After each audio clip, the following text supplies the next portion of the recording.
ஈரானுடைய America Israel தாக்குதலில் 30க்கும் மேற்பட்ட ஈரானிய விமானங்கள் அழிந்திருக்கிற நிலையில் இது ரொம்ப பாதிப்பை ஏற்படுத்தியது சவுதி அரேபியா, UAE. இப்படி எல்லா நாடுகளுமே இந்த போர்ல ரொம்ப பெரிய அளவில் பாதிப்பு அடைந்தது மட்டுமல்ல, இன்றைக்கு வரைக்கும் 74 லட்சம் பேரல்களை இழந்து யாருமே எதிர்பார்க்காத ஒரு பெரும் பாதிப்பை அமெரிக்கர்கள் சந்தித்து வந்திருக்கிறார்கள். அப்ப இந்த நிலையில் ஈரானுடைய பொருளாதாரம் மடிந்திருக்கிறது. ஈரானும் என்ன செய்வது என்று தெரியவில்லை.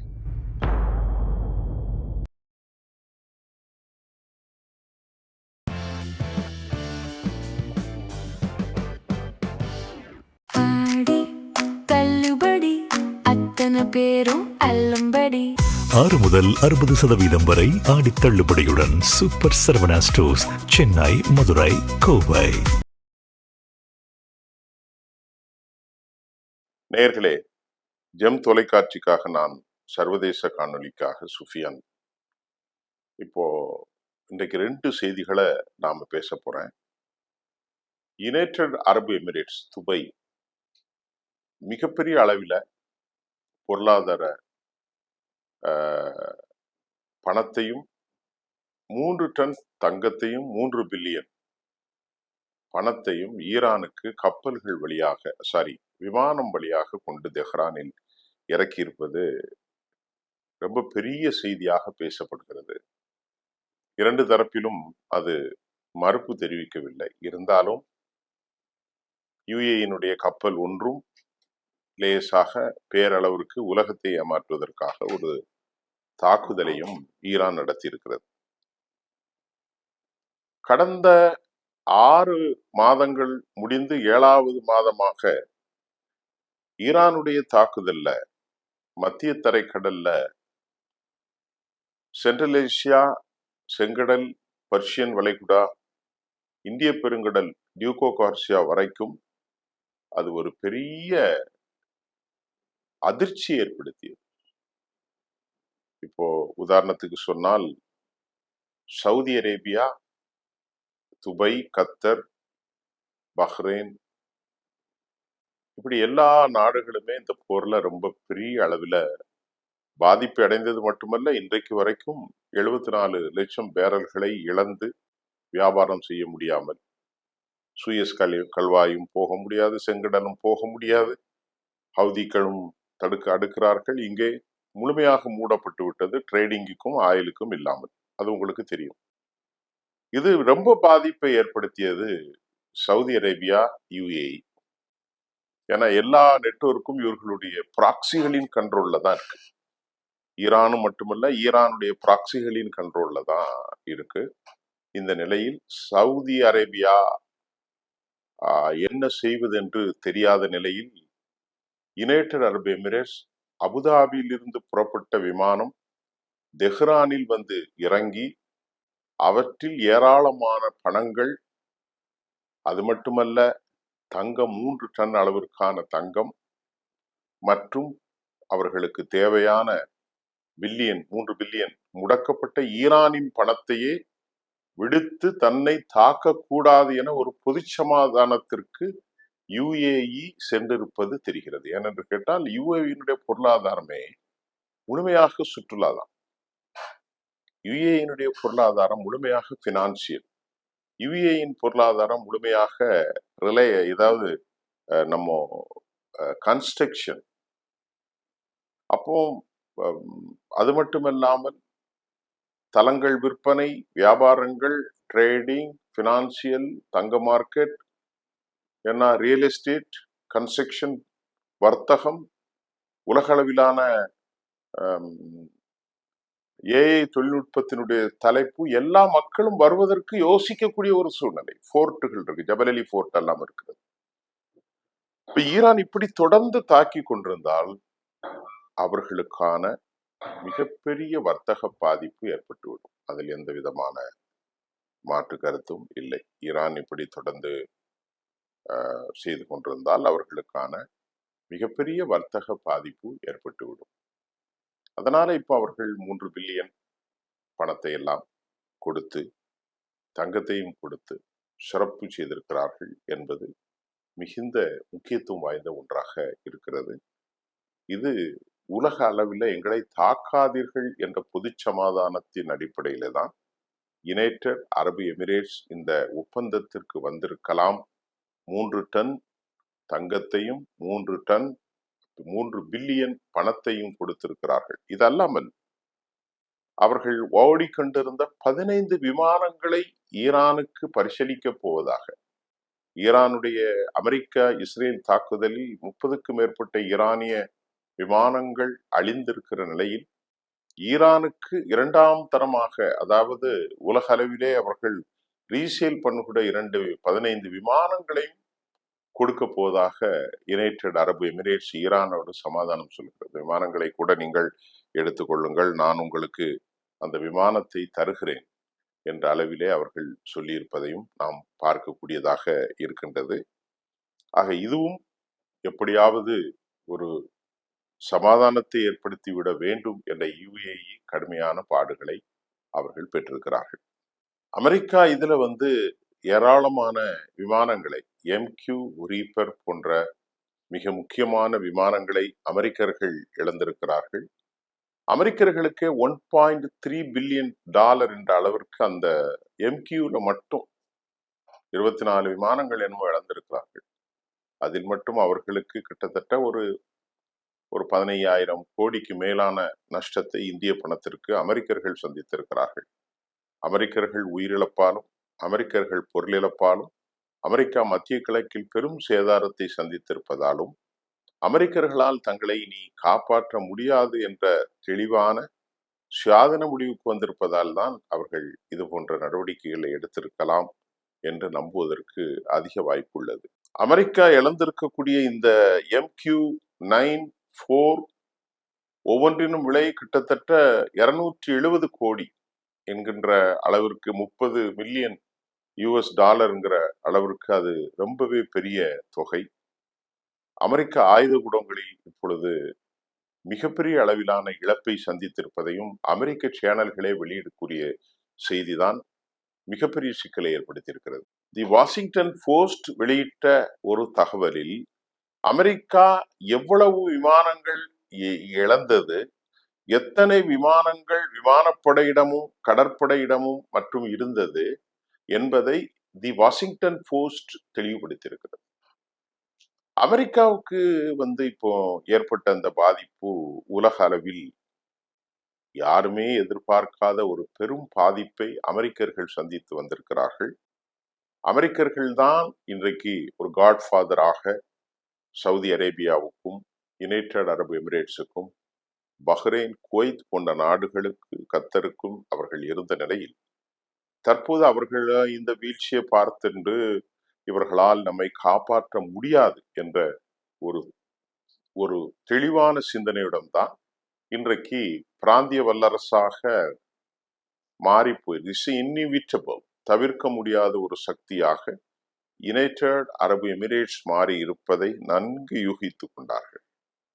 ஆகவேதான் அவர்கள் இந்த நிலைக்கு தள்ளப்பட்டு அவர்கள் அமெரிக்கர்களை காப்பாற்றி, அமெரிக்கர்களிடமிருந்து தங்களை காப்பாற்றி UAE ஈரானுக்கு 15 விமானங்கள், $3 பில்லியன், 2 டன் தங்கத்தை அவர்கள் வழங்கி உங்களுக்கு எல்லா உதவிகளும் செய்கிறோம் என்று அவர்கள் இப்பொழுது சரண்டர். ஏனென்றால் நேரடியாகவே அமெரிக்காவுடைய டிஃபென்ஸ் சிஸ்டம்ஸ் எல்லாமே காலியானதை அவர்கள் நன்கு உணர்ந்திருக்கிறார்கள். ஆகவேதான் இந்த நிலை. கிட்டத்தட்ட அடுத்த செய்தியில 9 மாதமாக யாரும் சரி கடலையே பார்த்து கொண்டு ஒருவன் இருக்கான். 250 நாளா அவனுக்கு பைத்தியம்தான் பிடிக்கும். இந்த நிலைதான் அமெரிக்கா ஆப்ரஹாம் லிங்கன் கப்பல் போன்ற பெரிய கப்பல்களிலிருந்து பலர் குதித்து தற்கொலை செய்வதற்கான முயற்சியில் ஈடுபட்டு வருகிறார்கள். பல பேர் குதித்தார்கள், தப்பிவிட்டார்கள், பிடித்தவர்களை காப்பாற்றி இருக்கிறார்கள். இது அமெரிக்காவிலே ரொம்பவே பெரும் பாதிப்பை ஏற்படுத்தி இருக்கிறது. இடையிலே அவர்கள் ஓமனிலும் மற்றொரு தீவிலும் குஷாம் தீவு ஏதோ ஒரு தீவில் மட்டும்தான் 2 நாட்கள் மட்டும்தான் தரையிலே அவர்கள் பார்த்திருக்கிறார்கள். வெறும் 2 days only. மீதி 9 மாதங்களாக அவர்கள் கப்பலிலேயே பயணித்திருக்கிறார்கள். அது எவ்வளவு பெரிய துயரம். கப்பல் நோய், கடலிலே இருப்பது நோய்கள் வரும், உளவியல் சிந்தனைகள் வரும், கடல் காற்று பலருக்கு பிடித்தமாகாது. அதனால பிள்ளைகள் தேற்றம், பெண்டாட்டியின் தேற்றம், ஊரின் தேற்றம், கடுதாசிகளை கூட அவர்களுக்கு பகிர்ந்து கொள்ள முடியாத மன உளைச்சலில் டீப் டிப்ரெஷன், ஒரு ஆழமான டிப்ரெஷன் மெனிக் ஆகி அவர்கள் பலர் தங்களை மாய்த்து கொள்ள தற்கொலைகளை நாடுகிறார்கள் என்ற தகவல் அமெரிக்கர்களுக்கு மிகப்பெரிய அதிர்ச்சியான செய்தி. அமெரிக்கர்களுக்கு அடிப்படையில ரொட்டி துண்டு கிடைக்கல. அவர்களுக்கு அடிப்படையில 2 ரொட்டியும் ஒரு சின்ன கப்பு ரைஸ் பவுல்ல கொடுக்குறாங்க, அவ்வளவுதான். ஷேவிங் கிரீமோ அவர்களுக்கான மற்றும் டூத் பேஸ்ட், டியோட்ரண்ட், இந்த மாதிரியான அடிப்படை பொருட்கள் கூட அவர்களுக்கு இல்லை. அப்படியே உட்கார்ந்துக்கிறார்கள். கழிவறையிலே ஏற்கனவே பிரச்சனைகள் எல்லாம் வந்து தீர்ந்தப்பட்டாலும் அவர்கள் இந்த மன உளைச்சல்ல இருந்து தங்களை அப்புறப்படுத்துவதற்கு முடியாமல் தற்கொலைகளை நாடுகிறார்கள். அதில் பலர் காப்பாற்றப்பட்டிருக்கிறார்கள். எப்படியாவது எங்களை கொண்டு எங்களுடைய குடும்பத்தினரோடு நாங்கள் சேர்த்து விடுங்கள். ஆனால் ஒரு தனி மனிதனுடைய அந்த ஈகோ, ஒட்டுமொத்த 5000த்திற்கும் மேற்பட்ட வீரர்கள் உள்ளே முடங்கி 9 மாசமாக நிலப்பரப்பை பார்க்க முடியாத மனிதனாக அவர்கள் பார்க்கிறார். நீங்களே, மனிதன் படைக்கப்பட்டது கடலில் வாழ்வதற்காக அல்ல, மனிதன் வாழ்வது நிலத்தில் வாழ்வதற்காக. கடல் அவர்களுக்கு ஒரு தொழில் பாதை.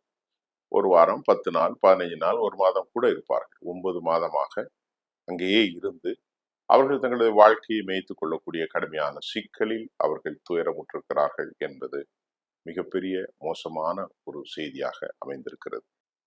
இந்த நிலையில் அமெரிக்காவில் பல அதிகாரிகளுக்கு கப்பலில் இருந்தும் அல்லது பொது ஊடகங்களில் இருந்தும் மத்திய கிழக்கின் அமெரிக்க படைகள் மற்றும் அதிகாரிகள் கொஞ்சம் கொஞ்சமாக வெளியேறி வருகிறார்கள். மத்திய கிழக்குல பல மூத்த அதிகாரிகள் விஆர்எஸ்ஸின் மூலமாக, வாலண்டியர்ஸ் ரிட்டையர்மெண்ட் மூலமாக அவர்கள் வெளியே போய் கொண்டிருக்கிறார்கள். அவர்கள் வெளியே செல்வதற்கான அவர்களுக்கான பெர்மிஷன் கிராண்டட் கொடுக்கப்பட்டிருக்கிறது. இந்த அளவிற்கு மத்திய கிழக்கில் வீரர்களை வைத்து சமாளிப்பதும் அவர்களுக்கு உணவளிப்பதும் மிக கஷ்டமான ஒரு காலகட்டத்தில் பலர் வெளியேறி வருவதும் வாஷிங்டன் போஸ்ட் பல்வேறு செய்திகளை நாம் அறிந்து கொண்டு உங்களுக்கு அதையும் ஒரு செய்தியாக தரக்கூடியதாக இருக்கின்றது. ஈரானை பொறுத்தவரை அவர்களுக்கு 69 விழுக்காடு நீங்கள் இன்ஃப்ளேஷன், அதனுடைய பொருளாதாரம் 5 விழுக்காடாக சுருங்கி இருக்கிறது. பெரிய பிரச்சனை போயிட்டு இருக்கு. அப்ப அமெரிக்காவும் அதே நிலை. ஈரானியர்களில் இதில் ஒரு சமாதான தீர்வு கோருவதற்கு அரசியல் மற்றும் பிரிவு தலைவர் பாக்கர் கலிபா விரும்புகிறார். ஆனால் கடும் போக்குவாத பஷி படைகள், ஐஆர்ஜிசி, குத்ஸ் படைகள் அதை விரும்பவில்லை. அங்கே அவர்களுக்குள் ஒரு பெரிய ஃப்ரக்ஷேஷன், ஒரு விரக்தி இருக்கிறது, ஒரு என்ன சொல்றது, ஒரு உராய்தலும் கூட அவர்கள் மன ஓட்டத்தில் காணப்படுகிறது. அப்ப இந்த நிலையில் ஈரானுடைய பொருளாதாரம் மடிந்திருக்கிறது. ஈரானும் என்ன செய்வது என்று தெரியவில்லை. ஈரான் தன் உற்பத்தி வளமாக்கி கொண்டு தாக்குதலை நடத்தி கொண்டிருக்கிறார்கள். பிரச்சனைக்கு தீர்வு வந்தாக வேண்டும் அல்லவா?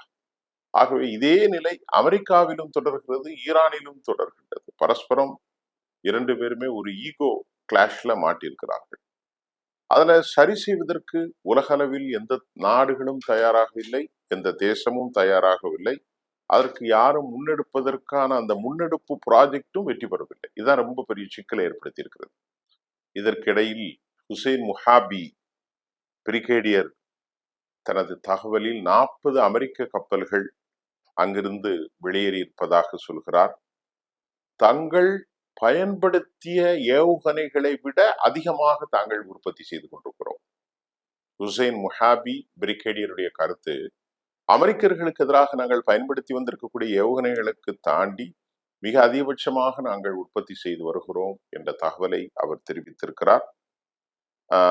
அது மட்டும் இல்லாம 1,00,000 மைல் தொலைவில் உள்ள மின் இணைப்பு முற்றிலுமாக காலி, உலகம் முழுவதும் உள்ள இன்டர்நெட் இணைப்பு முற்றிலுமாக காலி செய்வதற்கும், அதாவது இந்த இன்டர்நெட் கேபிள் காலி செய்வதற்கும் இன்டர்நேஷனல் லெவல்ல எந்த மாதிரியான பாதிப்புகளை ஏற்படுத்துவதற்கும் தங்களால் இயலும் என்பதை ஹுசைன் முஹாபி சொல்கிறார். 1,00,000 மைல் என்று சொன்னால் அவ்வளவு கேபிள் நெட்வொர்க் இருக்கு. உலகம் முழுவதும் அந்த நெட்வொர்க்கில் இணைகிறார்கள். யூரோப்பியன், ஆசிய மண்டலம், மத்திய கிழக்கு, இந்தியா போன்ற நாடுகள், இப்படி சர்வதேச நாடுகள்ல அந்த கேபிள் நெட்வொர்க்கு அங்கதான் இருக்கு.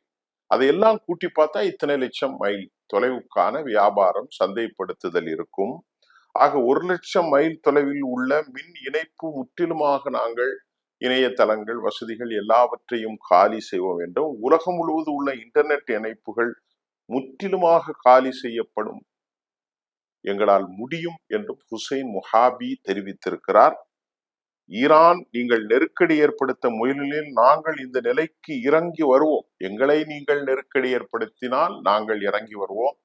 எங்களுடைய ப்ரொடக்ஷன் யூனிட்ல எந்த மாற்றத்தையும் நாங்கள் இதுவரை பார்க்கவில்லை. தொடர்ந்து உற்பத்தி செய்யும். சேட்டிலைட் கனெக்ஷன்களை கூட சிதிலடைக்க முடியும் என்றும் ஹுசைன் முஹாபி சொல்கிறார். சேட்டிலைட் கனெக்ஷனை கூட நாங்கள் சிதிலடித்து விடுவோம். அது மட்டும் இல்லாம ஐரோப்பிய ஒன்றிய நாடுகள் ஈரான் ஒரு பெரும் இணைந்த தயாரிப்பை செய்தாலும் ஈரான் தன் சொந்த விஞ்ஞான அறிவில் ஈரான் செல்ஃப் ரிலையன்டாகத்தான், எங்களுக்கு சில உதவிகள் கிடைக்கின்றது, வடகொரியாவிலிருந்து கிடைக்கிறது, அதை அவர் சொல்லவில்லை பேரை, ரஷ்யாவிலிருந்து கிடைக்கிறது. ஆனால் எங்களுக்கு சொந்தமாக அறிவை கொண்டும் ஞானத்தை கொண்டும் நாங்கள் இதனை மேன்மைப்படுத்துகிறோம் என்று அவர் தெளிவாக சொல்லியிருக்கிறார். இது ரொம்ப முக்கியமான விஷயமாக இருக்கின்றது. ஆக இன்றைக்கு நாம் பார்க்கிற ஒரு சுருக்கமான செய்தியில், நிலைமை கட்டுக்கடங்கவில்லை. ஈரானுக்குள் பொருளாதார நிலைமை அமெரிக்கர்களுக்கு பெரும் சிக்கல். ஈரானுடைய ஆயுத கிடங்குகளை அமெரிக்கர்களால் இனி ஒருபோதும் அழிக்க முடியாது. அமெரிக்கா ஒரே ஒரு ஏவுகணை தயாரிப்பை செய்தால் ஈரான் 3 ஏவுகணைகளை செய்கிறார்கள். அந்த அளவிற்கு அவர்கள் ப்ரொடக்ஷன் வல்லமையோடு இருக்கிறது. இரண்டாவது, 60% பெண் பணியாளர்கள் விஞ்ஞானிகளாகவும் R&Dயிலும் அவர்கள் தொடர்ந்து பணிகளை செய்து கொண்டிருக்கிறார்கள். அவர்கள் ஷேடோ பிளீட்டின் மூலமாக ஹெர்மூஸ் வளைகுடாவில் வியாபாரம் நடக்கலாம், அதற்கு வாய்ப்பு உண்டு. அதை தாண்டி மிக முக்கியமாக அமெரிக்கர்களால் எவ்வளவு காலம் இந்த இடத்தை இவ்வளவு தடங்கள் ஏற்படுத்த முடியும் தெரியவில்லை. அமெரிக்க படைகளுக்குள் பிரச்சனை என்பதை அமெரிக்க நாடுகள் சொல்கிறது. அமெரிக்கன் கூட்டாளிகளான சவுதி அரேபியா, யுனைடெட் அரபு எமிரேட்ஸை கிட்டத்தட்ட $3 பில்லியன் பணத்தையும் 2 டன் தங்கத்தையும் கொடுத்து விட்டார்கள். ஆக இப்படி மாறி வரும் சூழலில் கத்தருக்கும் அவர்களுக்கும் இடையே ஒரு நெருக்கம் இருக்கத்தான் செய்கிறது. ரகசிய கூட்டணிகள் அமைத்து கொண்டுதான் இருக்கிறது. இது எப்படி செல்லும் என்பதை நாம் பொறுத்திருந்து அடுத்த செய்தியை சந்திப்போம். நன்றி.